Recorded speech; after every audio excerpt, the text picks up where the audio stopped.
Bonsoir, on se retrouve aujourd'hui encore pour une nouvelle vidéo sur les nombres complexes. Dans cette vidéo, nous allons continuer les exercices sur les nombres complexes. Aujourd'hui, nous allons traiter aussi un exercice de nombres complexes qui est classique, qui est très simple. Je vais donc afficher l'exercice à l'écran ici. Vous pouvez mettre la vidéo en pause et lire l'exercice. On a donc résolution, on dit soit m d'affix z et m' d'affix z'.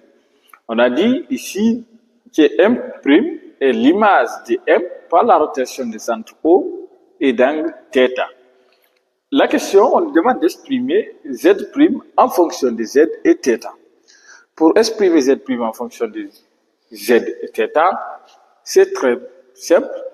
On sait que l'affixe du point M, z, m', ici, est égal à moins le centre, c'est l'affixe du centre. Mais l'affixe du centre, c'est 0, donc on n'écrit pas. Et est égal à l'exponentielle de i θ, facteur de z, de m, moins z du centre. Mais on sait que z du centre, c'est 0. Et là, ce qui va impliquer ici que z' est égal à exponentielle de i θ fois z. Donc, voici donc une relation qui exprime z' en fonction de θ et z. On a donc notre deuxième question. On nous donne l'équation E qui est égale à cette équation et on demande de résoudre cette équation. Vous savez que pour résoudre ces équations, c'est très simple. La première chose qu'on va faire, on va calculer θ. On va avoir delta qui est égal à 4 racine de 3 au carré moins 4 fois n demi fois 32. Ce qui va impliquer ici delta est égal 4 au carré c'est 16 fois 3, ça fait 48 moins 4 divisé par 2 c'est 2, donc on va avoir moins 64 et ceci est égal à moins 16. Et là, ce qui va impliquer que racine de delta va être égale à 4i, ok? Donc, voici la racine de delta que nous allons obtenir. Parce que, comme ici, delta est négatif, ce qui veut dire que les solutions que nous allons trouver des solutions qui sont complexes et conjuguées. Et là, la première des choses, on va calculer Z1. Z1 va être égal à moins B, qui est moins 4 racine de 3, moins racine de delta, moins 4i, sur 2 fois A, donc c'est 2 fois n demi. Ce qui implique ici que Z1 est égal à moins 4 racine de 3, moins 4i. Et ici, si nous prenons Z2, il est égal à moins 4 racine de 3 plus 4i sur 2 fois n demi. Ce qui implique que Z2 est égal à moins 4 racine de 3 plus 4i. Donc, on obtient ici des solutions qui sont conjuguées, ok? Toujours, si vous trouvez delta inférieur à 0, vous devez trouver deux complexes qui sont conjugués. Et là, la solution qu'on cherche, c'est tout simplement, bien, les solutions qu'on cherche, c'est moins 4 racine de 3 moins 4i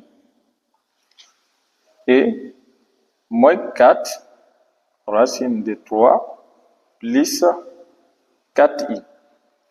Voilà donc les solutions qu'on nous a demandées. On a donc troisième question. On nous donne petit a qui est égal à la première solution et petit b qui est égal à la seconde solution. Et elle nous demande de calculer OA, OB et AB. Là, si nous prenons OA, il est égal au module de petit a. Ok, parce que le coordonnées c'est ZA moins ZO. Mais les coordonnées de O c'est 0. Ok, c'est 0, 0. Donc ceci va être égal au module de moins 4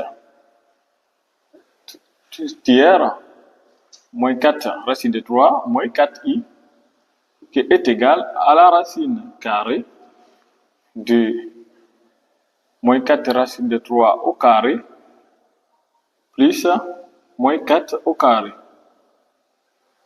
Donc, ceci va être égal à la racine carrée. Si nous prenons ça, c'est 48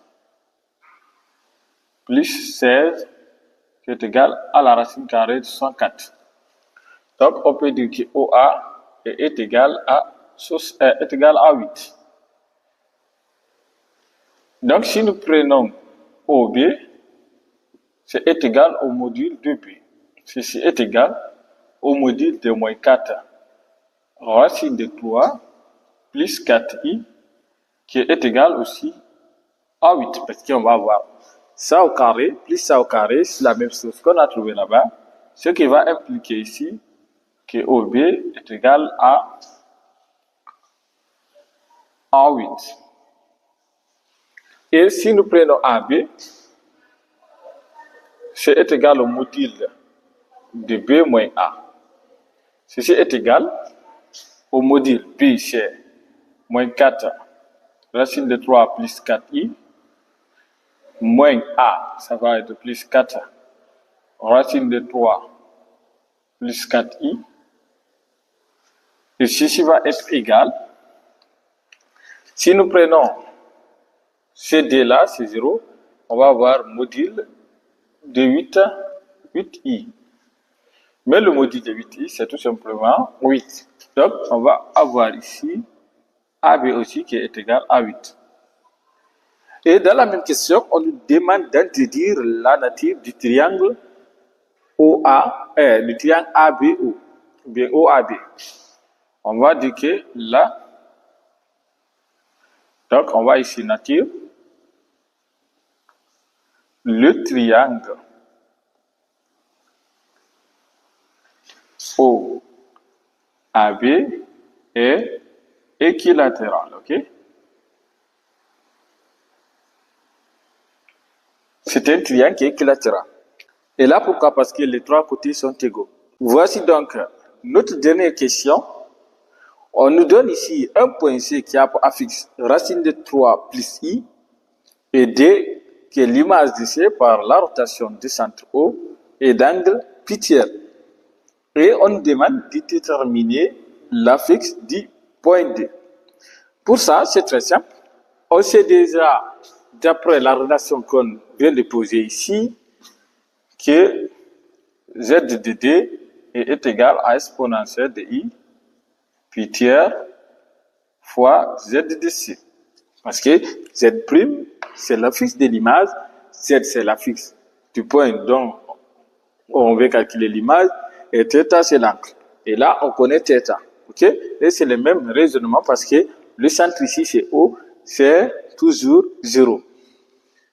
Et là, ceci va être égal à exponentielle de I pi tiers fois facteur de la racine de 3 plus I.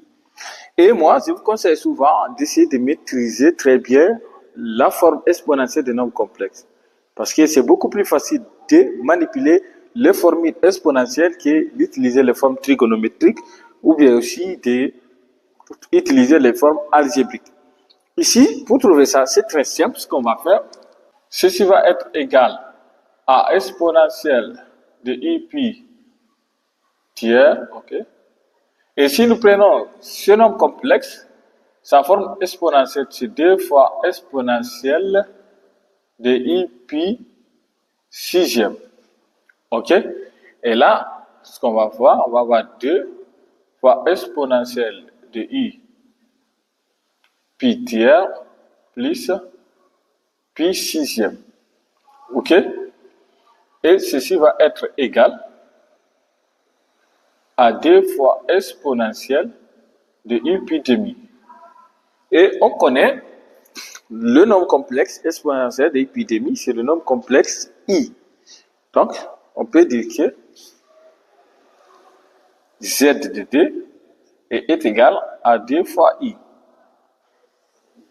Et là, on a trouvé l'affixe du point D.